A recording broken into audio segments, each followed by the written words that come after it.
আল্লাহ পাক রব্বুল আলামিন বলছেন ফাসাল্লি লিরাব্বিকা ওয়ানহার, যে হে নবী আপনি আপনার রবের উদ্দেশ্যে সালাত আদায় করুন, মানে নামাজ পড়ুন এবং কুরবানি করুন।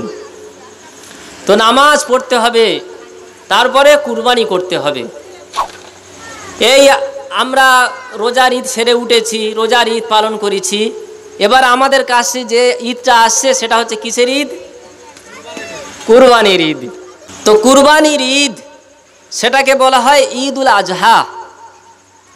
ঈদ উল আজহা মানে যে ঈদে পশু জবাই করা হয়, পশু জবাহ করা হয় তাকে বলা হয় ঈদ উল আজহা। তো আল্লাহ তাআলা বললেন, হে নবী আপনি আপনার রবের জন্য সালাত আদায় করুন এবং কুরবানি পালন করুন। তো আমরা সকলে কম বেশি কুরবানি সম্পর্কে জানি, কুরবানি করি। কুরবানির উৎপত্তি কোথা থেকে হয়েছে বা কুরবানির গুরুত্ব কি, এটা আমাদের মুসলমানদের জানতে হবে। কুরবানি মানে আত্মত্যাগ, কুরবানি মানে আত্মবলিদান, কুরবানি মানে মহান আল্লাহ পাক রব্বুল আলামিনের সন্তুষ্টি হাসিল করার জন্যে কোনো পশুকে মহান আল্লাহ পাক রব্বুল আলামিনের কাছে উৎসর্গ করা। যেমন হিন্দুর লোকেরা বলি দেয় না, হ্যাঁ, হিন্দুর লোকেরা ওরা মেলা পার্বণ হলে একটা ছাগলের পচ করে কেটে দেবে, পচ করে কেটে দেয়, কী হলো বলে ভগবানের জন্য উৎসর্গ করা হচ্ছে। কিন্তু আমাদের মুসলমানদের সিস্টেম কি, যে আমরা মহান আল্লাহ পাক রব্বুল আলামিনের নামে কুরবানি করি আর ওনার নামে আমরা উৎসর্গ করি, তাই না? আল্লাহ পাক কোরআনের মধ্যে বলছেন, লা ইয়ানালাল্লাহু লুহুমুহা ওয়ালা দিমাউহা ওয়ালাকিন ইয়ানালুহুত তাকওয়া মিনকুম। তোমরা যে কুরবানি করো, কুরবানির গোশতটা আমি আল্লাহ আমার কাছে পৌঁছায় না। তোমরা যে রক্ত প্রবাহিত করো, ওই রক্তটাও আমি আল্লাহ আমার কাছে পৌঁছাই না। ওয়ালাকিন ইয়ানালুহুত তাকওয়া মিনকুম, তোমাদের পরেশগারিতা, তোমাদের খোদা ভীতিটা, কতটা নিয়ত খালিস অন্তরে নিয়ত করে তোমরা কুরবানি দিয়েছো, আল্লাহ পাক রব্বুল আলামিন সেটা দেখবেন।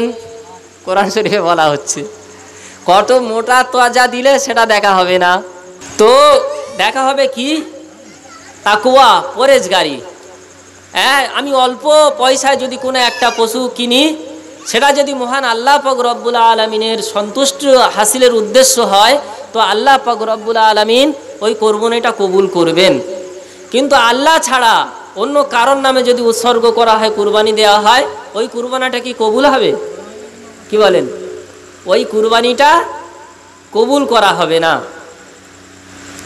একমাত্র আল্লাহ পাক রব্বুল আলামিনের নামে কুরবানি করতে হবে। তো আল্লাহ পাক রব্বুল আলামিন কোরআন শরীফের মধ্যে বলছেন যে তোমরা আল্লাহর উদ্দেশ্যে সালাত আদায় করো এবং কুরবানি দাও। কুরবানির ইতিহাস কি আছে? সর্বপ্রথম কে কুরবানি দিয়েছিল জানেন আপনারা? ইব্রাহিম নবী, তাই তো? ঠিক আছে, ওটাও একটা কুরবানি, কিন্তু কুরবানি দুনিয়ার প্রথম থেকেই আবিষ্কার হয়েছে, বুঝতে পেরেছেন? হাবিল এবং কাবিলের মাধ্যমে সর্বপ্রথম কুরবানির প্রচলন শুরু হয়েছিল।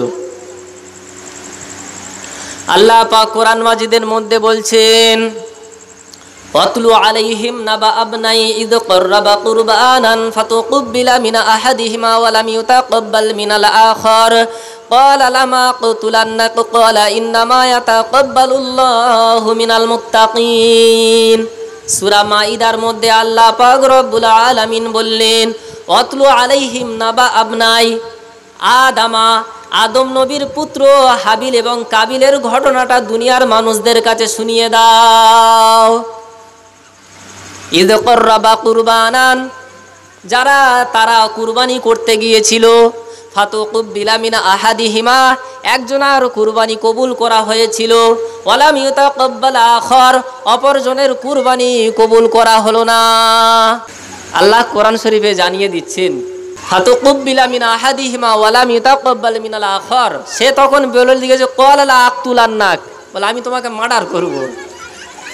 তো সে বড় ভাই বলছে, ক্বালা ইন্নামা ইয়াতাকাব্বালুল্লাহু মিনাল মুত্তাকিন, ভাই তোমার মার্ডার করে কি হবে, তুমি তো পরেশগার হয়ে গেলেই তো হয়ে যাবে। কত সুন্দর হাবিল এবং কাবিলের ঘটনা দেখুন। এটা কোরআন শরীফ থেকে আমি বিক্ষিপ্ত আকারে বললাম এবং এর ইতিহাসটা শুনুন। সর্বপ্রথম আল্লাহ পাক রব্বুল আলামিন আদম এবং হাওয়াকে দুনিয়ার মধ্যে সৃষ্টি করেছিলেন। পৃথিবীর জমিনেতে আদম এবং হাওয়া ছাড়া আর কেউ ছিল না, কোনো পশু ছিল না, কোনো জন্তু ছিল না, কোনো মানুষ ছিল না। কিন্তু তো আল্লাহ পাক রব্বুল আলামিনের ইচ্ছা বংশ বিস্তার করাতে হবে। আজকের যত মানুষ আছে, সেই হিন্দু হোক, খ্রিস্টান হোক, বৌদ্ধ হোক, মুসলমান হোক, যেই জাতির হোক না কেন, আমাদের সকলের আদি পিতা হলো হজরতে আদম আলাইহিস সালাম, আর আমাদের মা হলো হজরতে হাওয়া আলাইহিস সালাতু ওয়াস সালাম। এটা সকলে স্বীকার করে, তারাও স্বীকার করে। মা হাওয়া এবং বাবা আদম আলাইহিস সালাতু ওয়াস সালামের মাধ্যমে আল্লাহ পাক রব্বুল আলামিনের ইচ্ছা দুনিয়ার মধ্যে বংশ বিস্তার ঘটাবেন। তো আল্লাহ পাক রব্বুল আলামিন আদম নবীর ঔরসে যখন কোনো হাওয়া, যখন উনি গর্ভবতী হতেন, যখন বাচ্চা প্রসব করতেন, তখন দুটো বাচ্চা একসঙ্গে প্রসব করত, একটা বেটা ছেলে, একটা মেয়ে ছেলে। আবার পরে 1 বছর পরে ফের আবার যখন বাচ্চা ভূমিষ্ঠ করাতো, সেটাও একটা বেটা ছেলে, একটা মেয়ে ছেলে। এই 2 বছরে যে জোড়া জোড়া দুটো বাচ্চা হলো, 4টে বাচ্চা হলো। প্রথম পক্ষের মেয়ের সাথে দ্বিতীয় পক্ষের ছেলের বিয়ে হবে, আর দ্বিতীয় পক্ষের ছেলের সাথে প্রথম পক্ষের মেয়ের বিয়ে হবে। এটাই হলো সিস্টেম দুনিয়ার মধ্যে প্রথম। কোনো মানুষ নিত, যে কোনো একটা সিস্টেম তৈরি করতে হবে। তাহলে আদম আলাইহিস সালাতু ওয়াস সালামের পুত্র হাবিল, এ হচ্ছে বড়, আর ওনার জোড়ায় যে বাচ্চাটা হয়েছিল তার নাম হচ্ছে লিউজা। কি নাম বললাম? তার নাম হচ্ছে লিউজা। আর ওদিকে কাবিল যখন জন্মগ্রহণ করেছে 1 বছর পরে, তো ওর সাথে যে জন্মগ্রহণ করেছিল যে মহিলাটা, তার নাম হচ্ছে আকলিমা। তার মানে হিসেব করে দেখা যাচ্ছে আকলিমার ভাগ্যে হাবিল পড়েছে, আর লিওজার ভাগ্যে কাবিল পড়েছে। কিন্তু কাবিল হলো ছোট, ও বলছে যে আকলিমাকে দেখতে সুন্দর, ও আমার সাথে জন্মগ্রহণ করেছে, কি হবে, আমি ওকে বিয়ে করব। কিন্তু বাবা আদম আলাইহিস সালাতু ওয়াস সালাম বোঝালেন যে আল্লাহ শরিয়াতে নিষেধ করেছেন, ওইভাবে বিয়ে হয় না। বাবা হেকাতে ধরেছে, বলে আব্বা আমি কোনো কথা শুনতে চাই না, ও বড় দাদা, ও ভালো সুন্দরী মেয়েকে বিয়ে করবে, এটা আমি হতে দেবো না, আমি আকলিমাকে বিয়ে করব। আদম নবী বললেন, আল্লাহর তরফ থেকে ওহী আসলো যে তোমাদের একটা পরীক্ষা দিতে হবে। বলে কি পরীক্ষা? বলে কুরবানি দিতে হবে। এই যার কুরবানিটা কবুল করা হবে তার কথাটা শোনা হবে, যার কুরবানি কবুল করা হবে তার সাথে ওই আকলিমাকে বিয়ে দেয়া হবে। তো বলে ঠিক আছে। তো আদম নবীর পুত্র যে দুটো ছিল, হাবিল এবং কাবিল। হাবিল ছিল বড়, সে কেমনভাবে রুজি রোজগার করত, সে পশু বকরি সমস্ত জিনিস পালন করতেন। আর ওদিকে যে কাবিল ছিল, তার রুজি রোজগারের জন্য সে কি করতেন, টাকা উপার্জন করার জন্যে সে আপনার চাষাবাদ করতেন, ধান চাষ, গম চাষ ইত্যাদি ইত্যাদি চাষ করতেন। বাবা আদম আলাইহিস সালাতু ওয়াস সালাম বললেন, ও হাবিল কাবিল, তোমরা আল্লাহর উদ্দেশ্যে তোমরা কুরবানি দেবে। আল্লাহ পাক রব্বুল আলামিন যার কুরবানি কবুল করবে তার সঙ্গে আকলিমাকে বিয়ে দেয়া হবে, আর সমস্যার সমাধান করে দেয়া হবে। তখনকার নিয়ম ছিল, কোনো মানুষ যদি আল্লাহর রাহে কুরবানি দিত, যে বস্তুটা আল্লাহর জন্য কুরবানি দিত, ওই বস্তুটাকে আসমান থেকে একটা আগুন এসে ভস্ম করে দিত, পুড়িয়ে দিত। তার মানে বোঝা যেত যে এই ব্যক্তির কুরবানি কবুল হয়েছে। তো বাবা আদম আলাইহিস সালাতু ওয়াস সালাম বলেন, ও কাবিল, তুমি আল্লাহর রাস্তায় কুরবানি করো। কাবিল বলল, আমি যেহেতু চাষি মানুষ, চাষবাস করি, তাহলে ভালো ভালো ধান তুলেছে, এই রকম ধানগুলো একত্রিত করা হলো। ওই ধান থেকে ভালো ভালো ধানগুলো তুলে নিল, আর খারাপ খারাপ ধানগুলো নিয়ে আল্লাহর রাস্তায় কুরবানি দিল। বুঝতে পেরেছেন কিছু? ভালো মালগুলো রেখে দিয়েছে যে এক্ষুনি আগুন তেসে পুড়ে দেবে, আর খারাপ মালটা নিয়ে আল্লাহর জন্য কুরবানি দিচ্ছে। এরকম মানুষ নেই? হ্যাঁ, এরকম মানুষ আছে। বুঝতে পেরেছেন? আল্লাহ রসুল বললেন, যখন তোমরা দান করবে তখন উৎকৃষ্ট জিনিস দান করবে। তুমি যেটা খেতে পছন্দ করো, তুমি যে জামাটা পছন্দ করো, সেই রকম পছন্দ অনুযায়ী জামা কাপড় খাদ্য কোনো গরিব মানুষকে দান করবে। তুমি যে জিনিস খেতে পারবে না, বাসি জিনিস না আর গরিবকে দেবে, আল্লাহ ওই কবুল করবে? কখনো কবুল করবে না। কাবিল তখন আল্লাহর রাহে কুরবানি দিয়েছিল, ধান নিয়ে, ভালো ভালো ধান নিয়ে ঘরে রেখে দিয়েছে, আর খারাপ খারাপ চাষের জিনিসগুলো নিয়ে আল্লাহর রাস্তায় কুরবানি দেওয়ার জন্য পাহাড়ের উপরে রেখে এসেছে। এদিকে বাবা আদম আলাইহিস সালাম বললেন, ও বাবা হাবিল, তুমিও আল্লাহর রাস্তায় কুরবানি করো।